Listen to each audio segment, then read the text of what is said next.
시댁이 저희 집에서 걸어서 고작 10분 거리에 있어요. 결혼할 때 똑같이 반반 가져와서 결혼했고, 굳이 따지자면 제가 결혼 전에 끌고 다니던 차를 가지고 왔으니 제가 얼마라도 조금 더 해온 거나 마찬가지인데, 이제와 다시 생각해보니 제가 무슨 좋은 꼴을 보겠다고 돈도 더 들고 와가지고서는 신혼집을 시댁 근처로 구하자는 말에 그렇게 하자고 했는지 아무리 생각해도 정말 후회 막심입니다. 멀리 있는 가족보다 가까운 이웃이 낫다는 말이 있잖아요? 그때는 그런 가까운 이웃보다 가까운 가족이 훨씬 좋겠네? 하는 생각이었어요. 제 불찰이었죠. 일단 저희 친정집이 찾아뵙기 엄두도 안 날 만큼 멀리서 살고 있어요. 서울에 있는 대학교 졸업하면서 취직도 그대로 서울에 있는 회사에 하게 되었는데, 대학교 때부터 자취생활을 하긴 했지만 친구 몇 명을 제외하면 서울은 저한테 무용고나 마찬가지였죠. 남편도 취직 후에 만나게 되었는데 연애할 당시에는 참 의지가 되는 사람이었습니다. 시누나 시어머니도 결혼 전에는 좋은 사람들이라고 생각했고요. 상견례를 포함해서 결혼 전에 시어머니는 3번, 시누는 2번 만난 게 전부였는데, 그것만 가지고 사실 나쁜 사람들인지 판단하기에는 어려운 일이었습니다. 아무튼 신혼집 구할 당시에는 시어머니가 둘도 없이 좋은 사람이라고 생각했기 때문에 시어머니가 신혼집은 시댁 근처로 구하면 어떻겠냐는 말에 저도 시댁이 신혼집에서 가까우면 그만큼 그 덕을 톡톡히 보겠다 생각했었습니다. 오며 가며 반찬도 해다 주고 급한 일 있으면 대신 봐줄 수도 있지 않겠냐고 설명은 그렇게 하셨는데, 반찬 몇 번 받기는 했지만 그걸 제외하면 도움을 받기는커녕 하루가 멀다 하고 스트레스만 쌓이고 그것 때문에 부부 사이만 나빠지고 그러는 일의 연속이었습니다. 처음에는 시어머니가 정말 좋은 뜻으로 저희를 도와주려고 하는 줄 알았습니다. 저희가 맞벌이다 보니 사실 집안일에 신경을 쓸 시간이 많이 없기도 하거든요. 그 중에서 가장 번거로운 게 아무래도 식사 문제였지요. 제가 자취를 오래 하긴 했지만 사실 솔직히 요리까지 배울 시간은 없었어요. 혼자 지낼 적에는 보통 도시락을 시켜 먹거나 배달 음식을 시켜 먹거나 아니면 퇴근길에 회사 식당에서 저렴하게 저녁까지 해결하는 등 아무튼 되도록 집에서 식사 준비를 하지 않는 선에서 끼니를 해결했었습니다. 정 여의치 않으면 빵 한쪽으로 때우고 밥 대신 시리얼 우유에 말아서 먹고 그런 식이었죠. 저 혼자서 살 때야 그런 게 가능하겠지만 결혼하면 상황이 달라지잖아요? 물론 남편 회사도 구내식당이 있기 때문에 퇴근길에 저녁 알아서 해결하고 오라고 할 수도 있었지만 솔직히 양심상 그렇게 하라고 말할 수가 없더라고요. 저는 상관없는데 남편이 특히 찐밥을 질색을 하는 편이라서요. 그렇다고 솥밥이라든지 밥 잘 나오는 식당 가서 저녁을 해결하고 오라고 하기엔 또 식비가 너무 많이 들기에 그렇게 하라고 할 수도 없었어요. 그런데 시어머니가 반찬을 해다가 주신다니 이게 웬 떡인가 싶었죠. 압력밥솥 괜찮은 걸 혼수로 사가지고 와서 쌀을 불릴 필요도 없이 그냥 씻어다가 올리면 밥이 뚝딱 돼서 나왔으니 밥하는 건 일도 아니었습니다. 번거롭게 저희 먹으라고 반찬을 매번 해주시는 사실에도 너무 감사했고요. 그래서 시어머니가 반찬 한 번 해서 가져다 주실 때마다 많은 액수는 아니지만 재료값이라고 매번 5만원, 10만원씩 해서 따로 챙겨드렸어요. 재료비 생각하면 훨씬 넉넉한 돈이긴 했습니다.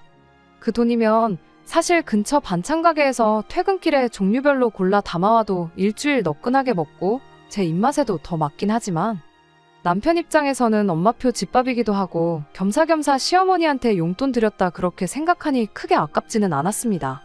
저나 남편이나 회사 생활을 하다 보니 결혼 초반에는 시어머니가 저희 먹을 반찬이라고 해놓으시면 집도 가깝겠다. 저희가 퇴근길에 시댁에 들러서 반찬을 가지고 들어갔어요. 그런데 언젠가부터 시어머니가 퇴근하면 집에서 쉬기도 바쁠 텐데 번거롭게 뭐하러 여기까지 오냐고 하면서 당신이 직접 저희 냉장고에 넣어주시겠다고 집 비밀번호를 알려달라 하시더군요. 아무리 그런 이유였다고 해도 비밀번호를 알려드리는 게 썩 내키진 않았습니다. 하지만 남편은 저랑 생각이 달랐어요. 뭐 자기 어머니인데 못 알려드릴 게 뭐가 있냐는 식이었어요. 저 같은 경우에는 가족이기 때문에 더더욱 사생활을 존중해줘야 하는 거라 생각했습니다. 하지만 남편은 가족끼리인데 그깟 비밀번호가 뭐라고 숨기고 안 알려줄 필요까지 있냐는 식이었어요. 마음에 안 들면 너도 장인 장모님한테 똑같이 알려드리면 되는 거 아니냐. 비밀번호 알려달라는 게 시어머니인 우리 엄마가 아니라 친정엄마인 장모님이었으면 안 알려줬을 거냐. 자꾸 친정을 걸고 넘어지면서 알려드리자고 하는데 솔직히 어이가 없었죠. 걸어서 10분 거리에 사는 시댁하고 차로 4시간 거리에 사는 친정하고 똑같이 생각하는 것부터가 말이에요. 하지만 시어머니가 계속해서 비밀번호를 알려달라고 물어와오는 상황에 또 남편이 저렇게 알려드리고 싶어 하는데 제가 괜히 반대해봐야 저만 이상한 사람이 되는 것 같아서 어쩔 수 없이 비밀번호를 알려드리게 되었습니다. 어차피 제가 안 알려드린다고 버텼어도 남편이 몰래라도 알려줬을 거라 생각하면 저 혼자 고집 부린다고 끝날 일도 아니었으니까요. 그날 이후부터는 예정되었던 대로 시어머니가 반찬을 해주시는 날이면 당신이 직접 가지고 오셔서 냉장고에 넣어놓고 가시고 그러는 식이었어요. 말 그대로 저런 식으로 어머님 혼자 오셔서 반찬만 넣어놓고 가셨다면 제가 아무런 불만을 가질 필요가 없었을 겁니다. 오히려 제가 비밀번호 가지고 속 좁고 치사하게 굴었구나 싶어서 깊게 반성하고 시댁에 더 잘했을 거예요. 하지만 그 약속이 제대로 지켜지지는 않았습니다. 남편한테는 저보다 2살 어린 여동생이 있어요. 그러니까 저한테는 손아래 시누이지요. 저희 시누는 딱히 직장도 없이 집에서 노는 게 일이에요. 취직도 당장은 따로 할 생각이 없어 보이는데 솔직히 저도 무슨 생각으로 사는지 모르겠습니다. 저희 결혼 전에는 그냥 귀여운 여동생인 척 하던 시누였는데 알고 보니 시누가 아주 보통이 아니었어요. 여우도 이런 여우가 없었습니다. 아무튼 문제는 이 시누가 시어머니랑 항상 반을 가는데 실이 따라가듯 2인 1조로 움직인다는 사실이었죠. 서수남 하청일이 부럽지 않을 만큼 둘이서 꿍짝도 그렇게 잘 맞을 수가 없습니다. 가끔은 시어머니 머리에 시누이 입이 달린 건지 시누이 머리에 시어머니 입이 달린 건지 싶을 때가 있을 정도로 두 사람이 똑같아요. 아무튼 시어머니가 저희 집 비밀번호를 알게 된 뒤로 저희가 출근해서 집이 비어있을 때면 시누랑 시어머니가 둘이서 저희 집을 마치 자기들 집인 것 마냥 사용하기 시작했습니다. 반찬만 두고 가겠다던 약속은 처음부터 지킬 생각이 없었던 거죠. 100번 양보해서 그래요. 저 혼자 사는 집도 아니고 네 집 내 집 따질 것도 없이 남편하고 거의 반반 결혼했으니까. 아들 집, 오빠 집 놀러 온다는데 못하게 하는 것도 치사하죠. 저 있을 때 오는 것도 아니고 집 비어있을 때 오는 거니까 어떻게든 참아보려고 했어요. 이 정도 양보해줬으면 적당히 빈집에서 쉴 만큼 쉬다가 가면 좋았을 텐데 꼭 그렇게 다녀간다는 흔적을 남겨놓고 갔습니다. 제 옷으로 뭘 하는 건지는 몰라도 서랍이면 서랍, 옷장이면 옷장을 그렇게 뒤지고 갔어요. 제가 옷장 정리를 꼼꼼하게 하는 편은 아닌데 조금 흐트러 놓은 정도가 아니라 아주 어질러 놓았다고 하는 말이 맞을 만큼 제 옷장에 손을 댔다는 티가 팍팍 났습니다. 하지만 그런 건 열받는 일축에도 끼지 않는 일이었어요. 이를테면 커피며 차 종류들, 손님 오면 내주려고 백화점에서 공수해온 다과류들, 냉장고에 있는 과일 같은 거 그냥 홀랑 다 꺼내 먹고 그런 식이었어요. 몰래 훔쳐 먹었으면 먹은 티나 내지를 말지. 뒷정리는 누구 보고 하라고 찻잔이며 포장지며 죄다 꺼내놓은 채로 왔다가 갔다는 거 집안 구석구석 뒤질 만큼 다 뒤져보고 갔다는 걸 있는 대로 티를 내고 갔습니다. 한 번은 남편한테 따져본 적도 있어요. 이 꼴 보려고 비밀번호 알려드린 거 아니라고요. 하지만 남편은 어차피 손님 오면 내주려고 사놓은 것들 아니었냐, 다른 사람들도 아니고 가족들인데 그거 조금 먹었다고 그걸 가지고 너무 뭐라고 하는 거 아니냐고 오히려 저한테 서운하다고 하더라고요. 할 말이 산더미 같았고 턱끝까지 차올랐지만 이미 대놓고 남이 편 노릇을 하고 있는 남편한테 지 가족들 뭐라고 해봐야 그냥 싸움만 더 커지겠다 싶어서 그때는 그냥 저 혼자 한번 눌러 참았습니다. 그냥 이거 관련해선 더 이상 아무 말 하지 않겠다고 그렇게 말하고 넘어갔죠. 그러면 뭐 느끼는 바가 있다거나 알아서 잘하겠거니 생각했는데 그게 아니었어요. 남편이 촉새같이 그걸 그새 신우한테 일러 바쳤나 보더라고요. 회사에서 한참 일하는 중이었는데 난데없이 신우한테 전화가 걸려와서는 뭐 그까짓 커피 좀 내려 마셨다고 차 한 잔 타먹었다고 치사하게 유세를 부리고 있냐, 그까짓 거 얼마나 한다고 생색이냐 할 말 못할 말 못 가리고 지 하고 싶은 말만 쏟아내고 있길래 잠깐 전화 받으러 간다고 회사에 양해를 구하고 복도에서 아주 그냥 그날 남편한테 못했던 말들을 신우한테 다 쏟아부어줬습니다. 어련히 손님으로 초대받아서 왔으면 내가 그깟 커피며 과자며 안 내어줬겠냐고요. 집주인도 없는 집에 몰래 쳐들어와서 맘대로 남의 집 살림살이 손대는 거 그게 문제라고 한마디 했어요. 그거 도둑질이라고요. 시어머니야 친족상도례인지 뭔지 그것 때문에 신고를 못한다지만 시누이인 아가씨는 신고를 할 수 있다더라. 뭐가 옳고 그른지 판단이 안 서면 한번 법대로 해보겠냐고 물어봤죠. 제 말에 신우가 말문이 막혔는지 대답을 못하고 있길래 다음부터는 내 집 살림에 손댈 생각 하지 말고 왔다 갈 거면 아무것도 손대지 말고 조용히 있다가 가라고 했어요. 아니면 뭐 건드린 티라도 안 나게 뒷정리라도 하는 성의를 보이라고요. 모르는 척하면 충분히 모르는 척 해줄 수 있다고 한마디 해줬더니 신우가 어떻게 저한테 반박을 못하겠는지 거친 숨만 쉬익쉬익 쉬다가 전화를 그냥 끊어버리더군요. 충분히 알아들을 만큼 설명을 해줬으니 이제 알아먹었겠지 싶었는데 그 통화를 하고 나서 며칠 뒤 신우가 아주 작정하고 고의로 저를 열받게 만들려고 크게 한 건 터뜨리고 말았네요. 제 동생이 취미로 제과를 배우고 있는데 저 결혼 준비할 때 선물이랍시고 사탕공예로 신랑 신부 인형을 만들어서 선물을 해준 게 있어요. 기본적으로 사탕이긴 하지만 썩는 것도 아니고 유리장식처럼 너무 예뻐서 기념으로 장식장에 보관을 하고 있었거든요. 그런데 그 사탕을 신우가 저 열받으라고 처먹어버린 거예요. 먹은 건지 깨부셔서 어디다 버린 건지는 모르겠지만 퇴근하고 집에 오니 장식장에 있어야 할 사탕 장식이 식탁 위에 널브러져 있었어요. 신부 인형은 온데간데 없었고 신랑 인형만 덩그러니 뒹굴고 있었죠. 그래도 가족이라고 자기 옷바랍시고 만들어 놓은 신랑 인형은 건들지도 않았더군요. 일부러 보란듯이 왔다 간 티를 낸다고 집도 작정하고 어질러 놓고 갔길래 그 길로 열받아서 신우한테 전화를 했습니다.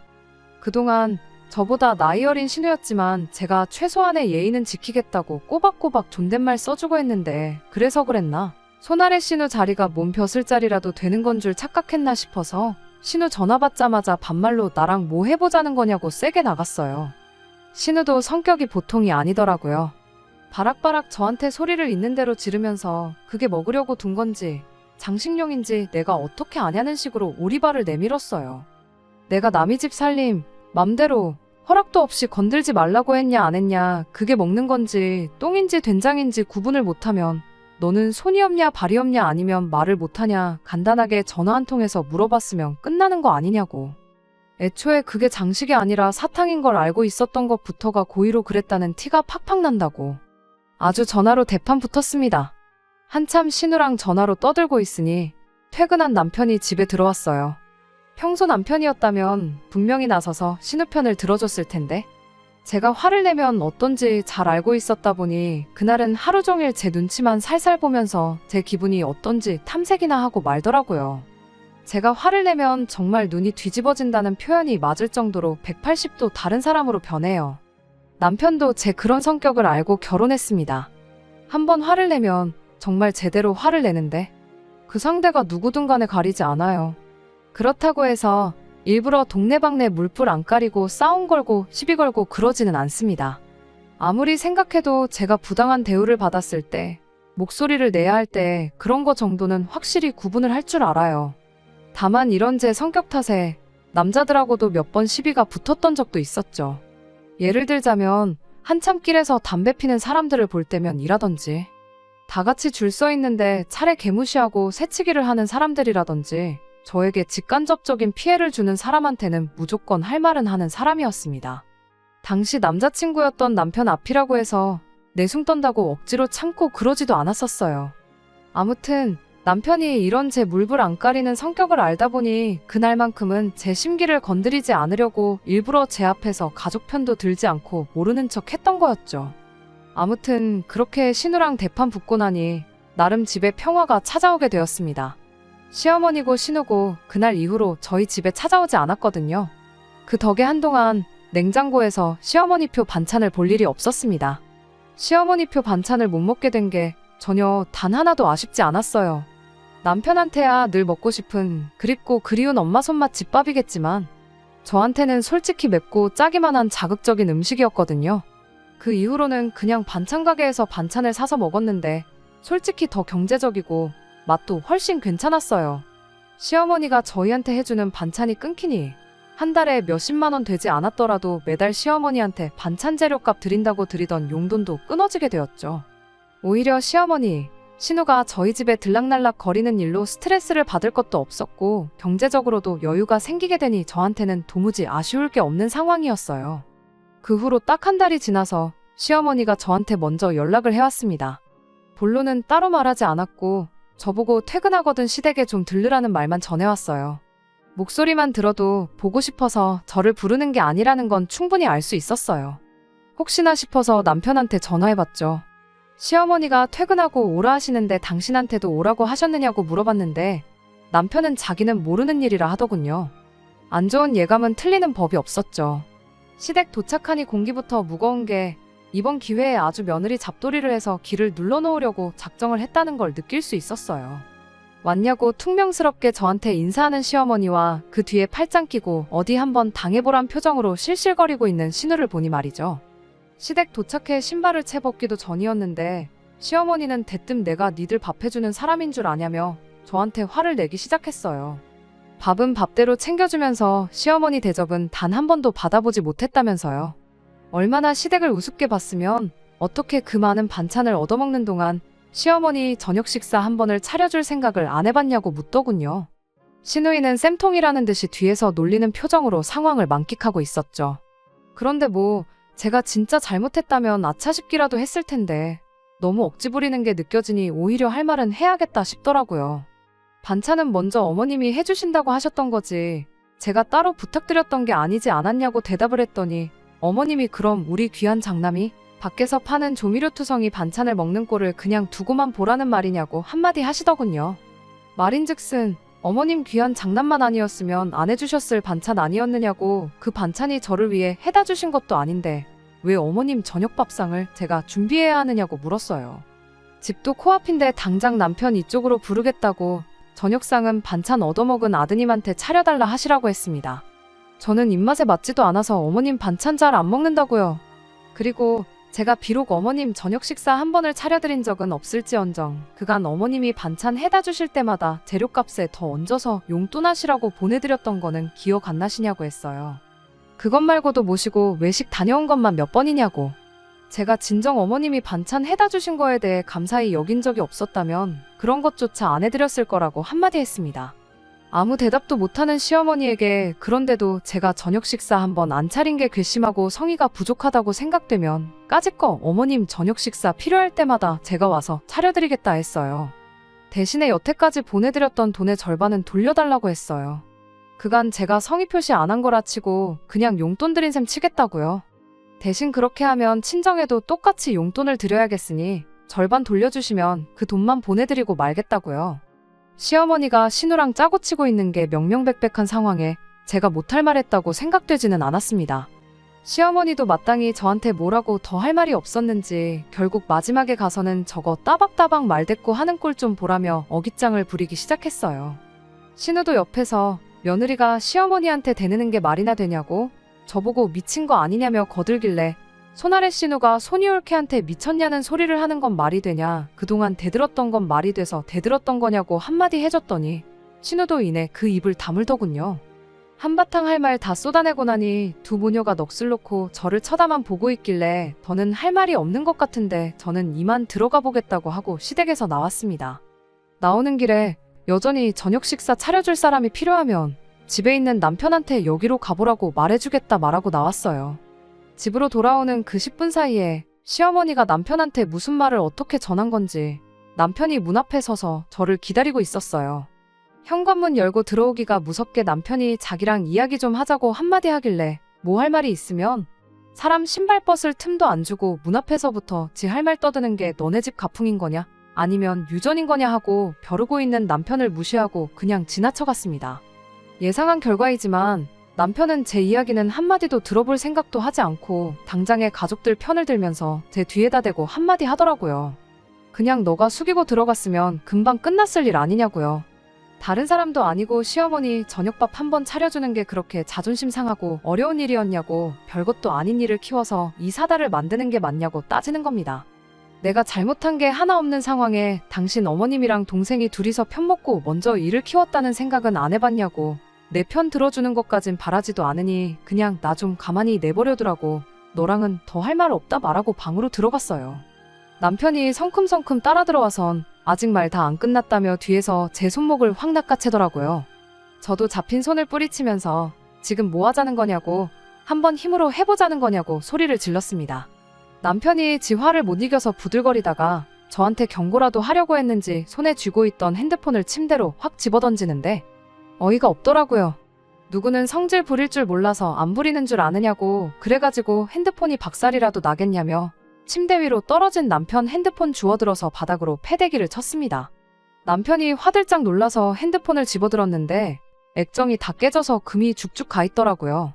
성질은 너랑 너네 가족들만 부릴 줄 아는 게 아니라고, 잘잘못 따지고 싶으면 나도 친정 식구들 죄다 불러오겠다고, 진정 원하는 게 그런 거면 한번 해보자고 말했습니다.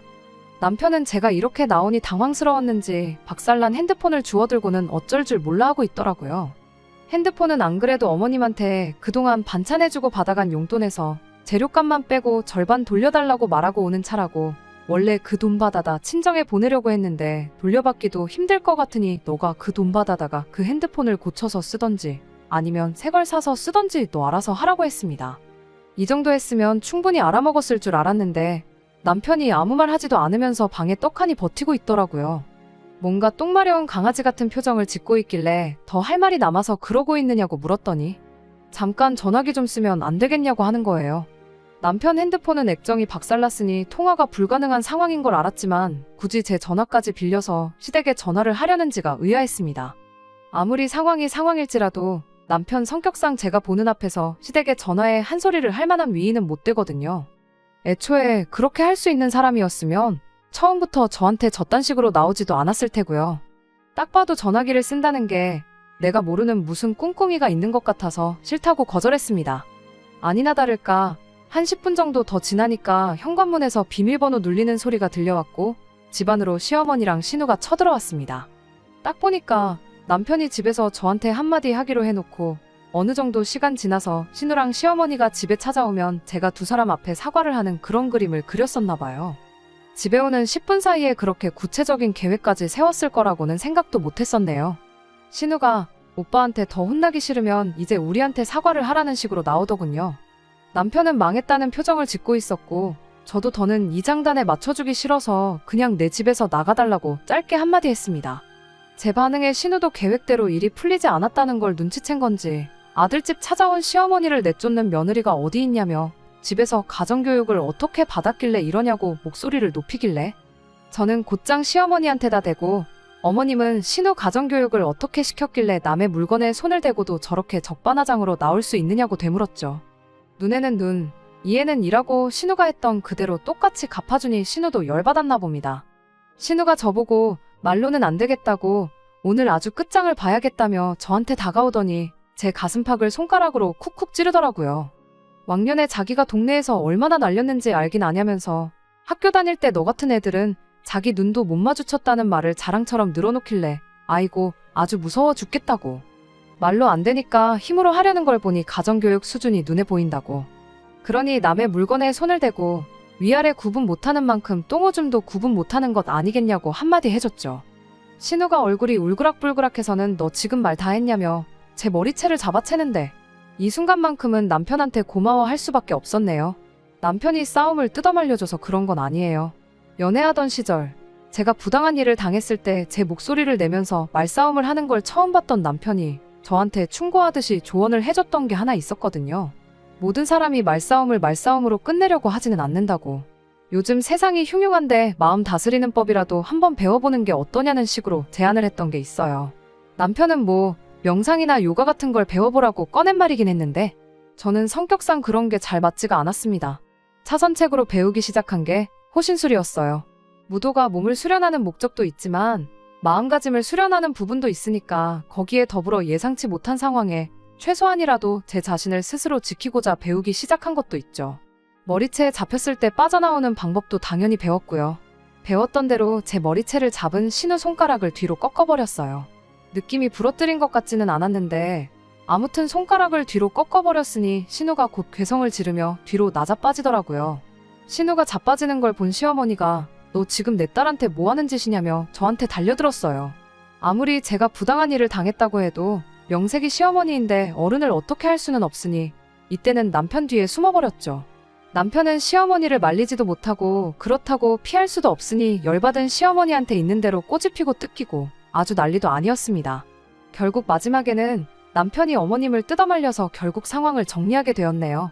상황이 정리되었다고 해서 끝날 일은 아니었죠. 막장으로 치달은 이 상황에 저는 벌써 이혼을 결심한 상황이었는데 남편이 혹은 시댁에서 이혼 안 해주겠다고 나오면 어떡하나 걱정을 하고 있었는데 다행히도 남편이 먼저 협의 이혼하자고 말을 꺼내왔습니다. 신우, 시어머니랑 몸싸움까지 해버린 이 상황에 이혼 말고는 답이 없는 것 같다며 미안하다고 자기가 중간 역할을 제대로 못한 게 이제서야 후회가 된다고 하면서요. 늦게나마 정신을 차린 모습을 보니 안타깝더라고요. 진작에 잘했으면 이럴 일도 없었겠지만 남편 말대로 이미 엎질러진 물, 어떻게 주워 담을 수 없으니 저도 협의 이혼을 하는데 동의를 했습니다. 결혼한 지 2년도 안 돼서 이렇게 파탄이 날 줄 미리 알았더라면 혼인신고라도 하지 않았을 걸 싶은 후회가 남네요. 끝까지 들어주셔서 감사합니다. 오늘의 사연은 여기까지입니다. 구독과 좋아요, 알람 설정 부탁드리고 더 좋은 사연으로 다시 찾아뵙겠습니다. 감사합니다.